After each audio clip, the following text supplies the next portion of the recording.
मैं Ashok Kumar visual art field से। आज मेरे सामने एक आर्टिस्ट है निशा लाज। कई लोग इनके बारे में नहीं जानते हैं और मेरा हमेशा प्रयासरत रहता है कि गया के कलाकार लोग को एक दूसरे से मिलाने का। निशा लाल जी से मुलाकात के दरमियान ये पता चला कि ये बहुत दिन से ही आर्टिस्ट मतलब आर्ट के क्षेत्र में आगे बढ़े हैं। आर्ट एंड क्राफ्ट इनका बहुत अच्छा है और इनकी एक संस्था भी चलती है सारंग नाम का। तो आज हम इनसे मिलाने जा रहे हैं और हम स्वागत करते हैं विजुअल आर्ट न्यूज के तरफ से।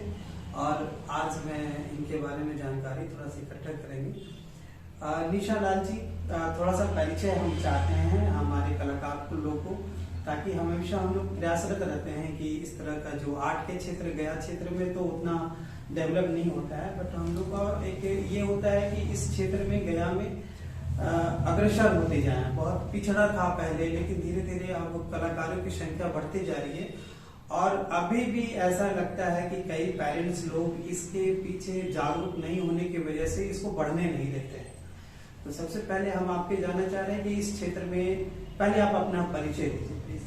जी थैंक यू। मेरा नाम निशा लाल है और वैसे तो मैं बेसिकली रांची से हूँ। मेरा 2002 में मेरी शादी हुई तो मैं गया आई। उसके बाद पेंटिंग एक तरीके से मेरा छूट ही गया, पर ये मेरा पैशन था तो मैं बहुत बेचैन रहती थी जो मेरा छूट गया था। तो मेरे हस्बैंड को लगा कि नहीं, इसको ऐसा प्लेटफॉर्म देना चाहिए, तो मैं अपने ही घर में उन्होंने मेरे लिए एक कमरे में पेंटिंग स्कूल शुरू किया। शुरू में यहाँ के लोगों को पता ही नहीं था कि मैं कौन हूँ या मैं पेंटिंग जानती भी हूँ। मेरे परिवार के लोग बोले अरे तुम पेंटिंग भी जानती हो, थोड़ा अंडर एस्टिमेट कर रहे थे।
ये शुरू हुआ, ये 2018 की बात है। 2018 में मैंने ये शुरू किया, तब हम लोगों ने सोच के इसका नाम रखा सारंग, क्योंकि यहाँ पे मैं म्यूजिक, डांस और इंस्ट्रूमेंट भी सिखाती हूँ।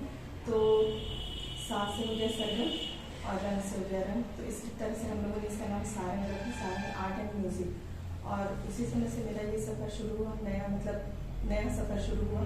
फिर धीरे धीरे अब काफ़ी अच्छा रिस्पांस मिल रहा है, लोगों का प्यार मिल रहा है, सहयोग मिल रहा है, आप जैसे लोग भी मिल रहे हैं। और लास्ट टाइम मैंने एक पेंटिंग कंपटीशन ऑर्गेनाइज कराया था 15 अगस्त को, जो संग्रहालय में था। तो बहुत अच्छा रिस्पांस मिला और उसके बाद मैं बहुत डरी हुई थी कि पता नहीं कैसा रिस्पांस रहेगा, लोग जानते भी नहीं हैं मुझे, पर बहुत अच्छा रिस्पांस रहा। और उसके बाद पेरेंट्स लोग कहने लगे, जो बच्चे थे, बड़े बच्चे थे, मैम ऐसा बार बार कराया कीजिए यहाँ पे। तो फिर मुझे लगा कि नहीं, गया में इस तरह के प्लेटफॉर्म मिलना बच्चों को बहुत ज़रूरी है और ऐसा माहौल मैं बनाना चाहती हूँ। और धीरे धीरे रास्ते भी बनते जा रहे हैं। लोगों का अगर सहयोग रहा तो मैं इस फील्ड में कुछ अच्छा करना चाहती हूँ गया में। सबसे पहले तो हम ये जानना चाहेंगे निशा मैडम जी कि इस क्षेत्र में आने से पहले आपको क्या ऐसा कोई घटना घटा होगा कि जिससे इस क्षेत्र में आप आए। पहले शुरुआती दौर में होता था कि इस क्षेत्र में कई लोग जानते नहीं थे, तो आपके फर्स्ट गुरु कौन हुए और क्या मोड़ आया, या किसी से प्रभावित होकर के इस क्षेत्र में आए, या क्या ऐसा एनवायरमेंट कब की बात है और कितने साल पहले की बात है, या उस समय से आपको इसमें रुझान था, बचपन से था कि क्या था, इसके बारे में। हाँ, ये बड़ा अच्छा सवाल है, क्योंकि बचपन से मैं किसी को देख के प्रभावित हो गई या मैं किसी को देख के आर्टिस्ट बनना चाहती थी, ऐसा कुछ भी नहीं हुआ था मेरे साथ। हाँ, बचपन से मैं कैलेंडर देख के उसका फोटो उतारती थी, और जब भी मैं पढ़ाई करती थी तो अपने कॉपी पे कुछ कुछ स्केचेस करती थी। तो मेरी पहली टीचर मेरी माँ है, क्योंकि मेरी माँ को ये लगा कि इसका बहुत रुचि है इस फील्ड में, तो माँ सर्च की। हालांकि मेरे पापा ब्लॉक में जॉब करते थे, तो हम लोग थोड़ा ग्रामीण एरिया में रहते थे, वहाँ पे ऐसा कोई फैसिलिटी नहीं था कि जहाँ पे हम सीख पाते। तो काफ़ी दूर था रांची उस टाइम मेरे, जहाँ पे हम लोग रहते थे मांडर में, वहाँ से 25 किलोमीटर दूर था। उस टाइम ऐसा नहीं था ऑटो चल रहा और ये बस के भीड़ में धक्का खाते हम लोग, घंटों लगता था रांची पहुँचने में। लेकिन तब भी मेरी माँ, जब मैं अकेले वहाँ तक आना जाना कर पाती ऐसा माँ को लगा, तो उन्होंने मेरा एडमिशन कराया रांची में। और लेकिन आप बताएं कि काफी दूर पड़ता था, आपको सीखने के लिए जाना पड़ता था, फिर भी आप आर्ट के लिए इतना स्ट्रगल कर करके वहां जा करके सीखना, आपका रेसिडेंस जहाँ आर्ट की संस्था थी, फिर भी आप उतना सफर करके जाते थे, तो कुछ ऐसा बेझिझक नहीं होता था कि नहीं हम नहीं जाएं या क्या करें, कुछ ऐसा कुछ? ऐसा कभी भी नहीं हुआ, ऐसा मेरे साथ कभी भी नहीं हुआ। इनफैक्ट ना आज तक भी मुझे ना ये नहीं पता कि मुझे क्या करना है, बहुत बड़ा आर्टिस्ट बनना है। लेकिन बस ये है ना कि जब भी मैं बनाती हूँ, पेंटिंग करती हूँ, बच्चों को सिखाती हूँ, मुझे बहुत सेटिस्फैक्शन मिलता है। उस टाइम भी मैं मंडे टू फ्राइडे मैं स्कूल जाती थी, और उसके बाद संडे को मैं पेंटिंग सीखने जाती थी। एक दिन भी मेरा छुट्टी का दिन नहीं होता था। गर्मी में, इतनी गर्मी में सब लोग आराम से घर में सो रहे, मैं उतने धूप में धक्का खा के वहां जाती थी सीखने। सिर्फ 2 घंटे का क्लास होता था और मेरा पूरा दिन लगता था वो, लेकिन फिर भी मुझे बहुत सेटिस्फैक्शन मिलता था, मुझे बहुत अच्छा। तब भी मुझे ये नहीं पता था कि मुझे करना क्या है, पर मुझे बहुत अच्छा लगता था ये करना। आपकी क्वालिफिकेशन क्या है? मेरा फाइन आर्ट्स में है और सोशियोलॉजी में है। चलिए, बहुत अच्छी बात है। निशा जी से भी तो पता चला कि ये स्ट्रगल करके इस क्षेत्र में आगे बढ़े हैं, और उम्मीद करते हैं इस क्षेत्र में आगे बढ़े। आपकी बेसिकली जो आर्ट एंड क्राफ्ट में कौन सा ऐसा चीज है जिसको आपको बनाने में ज्यादा अच्छा लगता है, या आप कौन कौन सी चीज बना लेते हैं? देखिए, अगर फाइन आर्ट्स में एमए है तो बनाने को तो हम सब कुछ बना लेते हैं, बट मेरा सबसे ज्यादा इंटरेस्ट ऑयल पेंटिंग में और वाटर कलर में। लगभग कितने बनाए होंगे आइटम? 20 से अब तो मतलब यहाँ आने के बाद, इधर 2018 के बाद से ही मेरा नया सफर शुरू हुआ। तो बहुत ज़्यादा तो मैं बना के गिफ्ट कर दी, और जो मेरे पास अभी है वो 20-25 या उससे ऊपर ही होंगे। मॉडर्न आर्ट में भी रुचि है आपकी? जी। मॉडर्न आर्ट में आपने खुद से अपना जैसे इन्वेंशन किया, या कहीं से कुछ इसके बारे में समझे या जाने? नहीं, मुझे मॉडर्न आर्ट में बहुत ज़्यादा इंटरेस्ट तो नहीं है, ऐसे बना ली हूँ, मेरे हस्बैंड को बहुत पसंद है, तो उनके कहने पर मैं 1-2 मॉडर्न आर्ट बनाई हूँ। लेकिन मेरा ज़्यादा इंटरेस्ट है कृष्ण, राधा, बुद्ध, इन सब की धार्मिक चित्र से रिलेटेड।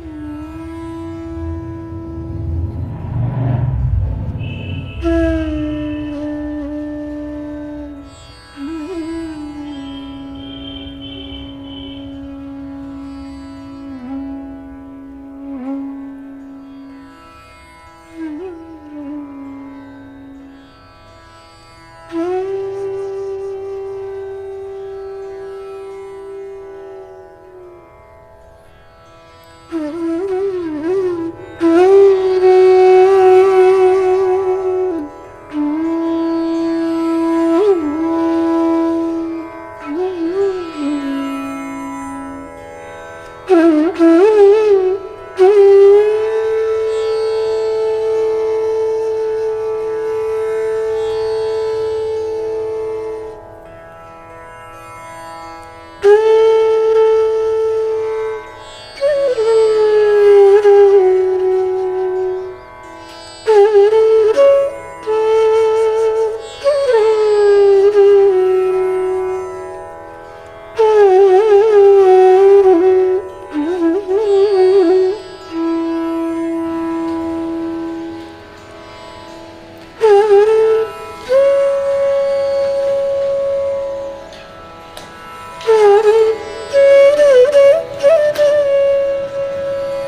क्या क्या आपका डेली रूटीन में अभी क्या है, मतलब जैसे कि ठीक है क्लासेस में तो निकल जाते हैं आपके, लेकिन अभी भी क्या प्रैक्टिस कर पाते हैं क्या ऐसा?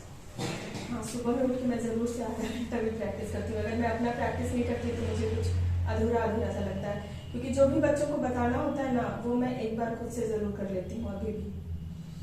चलिए बहुत अच्छी बात है। आप आपके मन में क्या क्या इच्छा है, आप क्या चाहते हैं, गया में किस तरह का डेवलपमेंट चाहते हैं आर्ट के क्षेत्र में? बहुत पहले तो ऐसा नहीं था, लेकिन हाँ हम लोग इस तरह का अगर नवयुवक लोग खड़े हो जाते हैं तो जाहिर है आगे बढ़ेगा ही आर्ट का क्षेत्र। हम लोग का भी सर्किल है, तो हम चाहते हैं कि आप भी हमारे सर्किल से जुड़े और सब मिल करके एक साथ आगे इसको बढ़ाएं आर्ट को। तो आपकी कुछ इच्छाएं हैं तो आप सामने बता सकते हैं। हाँ, मुझे लगता है कि यहाँ के बच्चे, बहुत सारे पेरेंट्स ऐसे आते हैं जो बोलते हैं कि ये करके क्या करेगा मेरा बच्चा, पढ़ाई पे ज़्यादा फोकस करे। हाँ, मैं मानती हूँ पढ़ाई ज़रूरी है, लेकिन आज के डेट में इसका भी बहुत ब्रॉड है फील्ड। और जैसे मुझे ही देख लीजिए, मेरा कभी कोई गोल ऐसा नहीं था कि मैं टीचर बनूंगी या मैं स्कूल खोलूंगी, लेकिन आज मेरे अंदर ये टैलेंट था तो आज बहुत फ़ायदा हो रहा है मेरा इसका। आप एक जॉब करेंगे तो एक ऑफिस में या कोई कुछ ही लोग जानेंगे, लेकिन अगर मेरे जैसा काम करते हैं और अगर ऐसे अच्छा काम करते हैं, ईमानदारी से काम करते हैं, तो अपना पहचान बनता है और बहुत अच्छा लगता है ये। जब मैं कहीं जाती हूँ और लोग मुझे जानते हैं तो मुझे बहुत अच्छा लगता है। बहुत बारी तो ऐसा होता है ना कि लोग मुझे इनवाइट करते हैं चीफ गेस्ट बना के, तो कभी कल्पना नहीं की थी इस तरह का, तो मुझे बहुत अच्छा लगता है ये सब। और पेंटिंग्स के बारे में तो कौन नहीं जानता है, पेंटिंग्स का इतना डिमांड है। अगर आप अपना बच्चा बना के सेल करते हैं, एग्जीबिशन लगाते हैं, इसमें बहुत सारे जॉब हैं। आजकल तो हर स्कूल में आर्ट टीचर का डिमांड है, कॉलेज में, तो इसका बहुत ब्रॉड है फ्यूचर इसका। कुछ ग्रामीण इलाकों में ऐसा है कि आर्ट के क्षेत्र में सब लोग बढ़ने नहीं देते हैं, कुछ पेरेंट्स इसमें मना करते हैं, तो आपका कुछ ऐसा संदेश पेरेंट्स के प्रति कि इस क्षेत्र में आगे बढ़े, या करिकुलम एक्टिविटी में गवर्नमेंट सरकार भी सब लोग कहते हैं इससे मानसिक विकास एक तरह से होती है बच्चे लोग में, तो आपका उस गार्जियन के प्रति क्या संदेश है? कुछ अपना संदेश बताएं ताकि वो बच्चे जो इस क्षेत्र में आगे बढ़ना चाहते हैं उनको रोके नहीं, टोके नहीं, आगे उनकी मनमर्जी के अनुसार बढ़ते रहे। इसके बारे में कुछ अपना कुछ विचार रखें। इसके बारे में भी मैं यही कहना चाहूँगी कि बच्चे के अंदर जो टैलेंट है उसको दबने नहीं देना चाहिए। जैसा कि आज से कितना साल पहले का बात हो गया, मेरी माँ जो मेरा टैलेंट को पहचानी और बहुत स्ट्रगल करके हम भी सीखे, और मेरी माँ भी मेरे साथ बहुत स्ट्रगल की। और मैं जॉब करती थी आंगनबाड़ी ट्रेनिंग सेंटर में एज ए इंस्ट्रक्टर। मैंने 18 साल जॉब किया, लेकिन मैं अंदर से बहुत बेचैन रहती थी, क्योंकि अपना घर देखना, फिर जॉब करना, उसके बाद आके मेरे पास टाइम भी नहीं रहता था कि मैं पेंटिंग कर सकूं या कुछ भी अपने पसंद का काम कर सकूं। लेकिन मेरे अंदर इतना फ्रस्ट्रेशन हो गया था ना कि मुझे कुछ अच्छा ही नहीं लगता था कि यार मेरा लाइफ का तो कोई गोल ही नहीं है, बस बनाओ खिलाओ, ये करो वो करो, सो जाओ, ऐसे मतलब भीड़ में आए और भीड़ में चले जाएंगे, तो मुझे बिल्कुल भी अच्छा नहीं लगता था। और फैमिली का बहुत सपोर्ट रहा, हस्बैंड का बहुत सपोर्ट रहा, और आज इस जगह पे हूँ। तो अभी मैं अगर पैसा को एक किनारे कर भी दूं तो जो संतुष्टि अब मुझे मिलती है, जब मैं जॉब करती थी तो मेरे पास जितना पैसा होता था, सैलरी मिलता था, उतना अभी नहीं मिलता है, लेकिन अभी जो संतुष्टि मिलती वो उस टाइम नहीं मिलता था।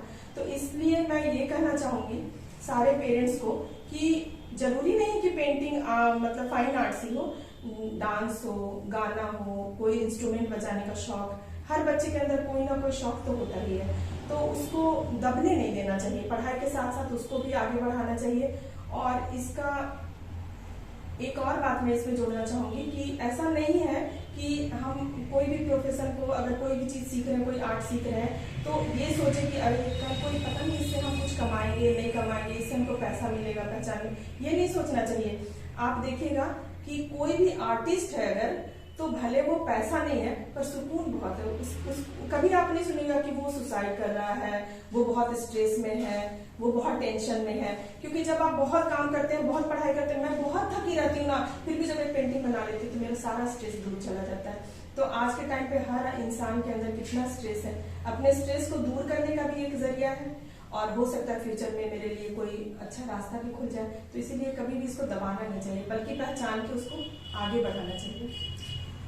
निशा मैडम का कहना बिल्कुल सही है कि इस तरह का जो आर्ट लाइन है एक बहुत तरह का जरिया है अपने अंदर की जो खूबियां हैं उसको पेंटिंग के माध्यम से निकाले। और आजकल करिकुलम एक्टिविटी में तो यही चीज सिखाया जाता है कि बच्चे फले फूले तो बहुत तरह का चीज होता है। मैडम ने जो बोला 100% सही बोला, मैं इसका पक्ष करता हूँ और हम चाहते हैं कि इस तरह के क्षेत्र में आगे बढ़े। मेरी ढेर सारी शुभकामनाएं निशा जी को। अभी निशा मैडम कुछ गया में कुछ एक्टिविटी कराने जा रही हैं आर्ट से रिलेटेड, तो मैं चाहता हूँ उसके थोड़ा सा प्रकाश करें। फिलहाल मैं 2 तरह का एक्टिविटी करवा रही हूँ। एक तो मेरा चल रहा है मंडे टू फ्राइडे, मैं एक मधुबनी का वर्कशॉप करा रही हूँ जो बिल्कुल फ्री है। Monday to Friday? हाँ, मंडे टू फ्राइडे 11:30 बजे से। डेट कौन सा? मंडे टू फ्राइडे 19 से 23 तारीख तक मेरा अगला वर्कशॉप है। 19 से 23 दिसंबर। हाँ, ठीक है।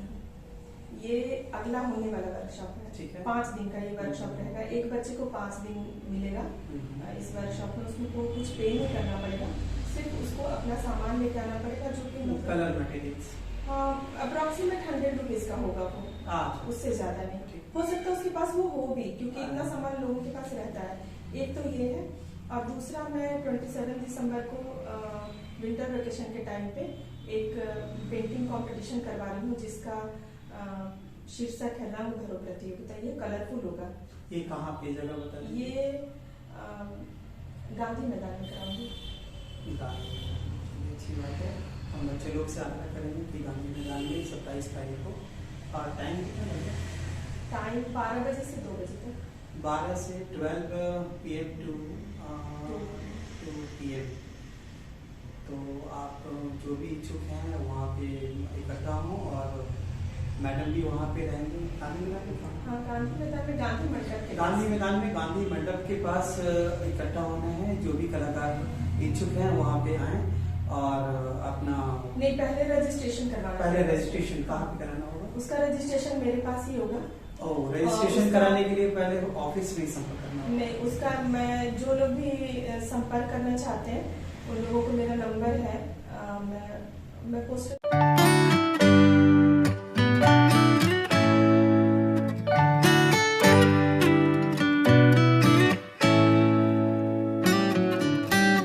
संपर्क करेंगे और मोस्ट प्रोबेबली मंडे से हम लोग उसका रजिस्ट्रेशन शुरू करेंगे। अभी उसका लिंक बन रहा है। हाँ, इट्स ओके। अब मैं ढेर सारी शुभकामनाओं के साथ निशा मैडम को उनकी जो लक्ष्य है उस लक्ष्य पे आगे बढ़ते रहें।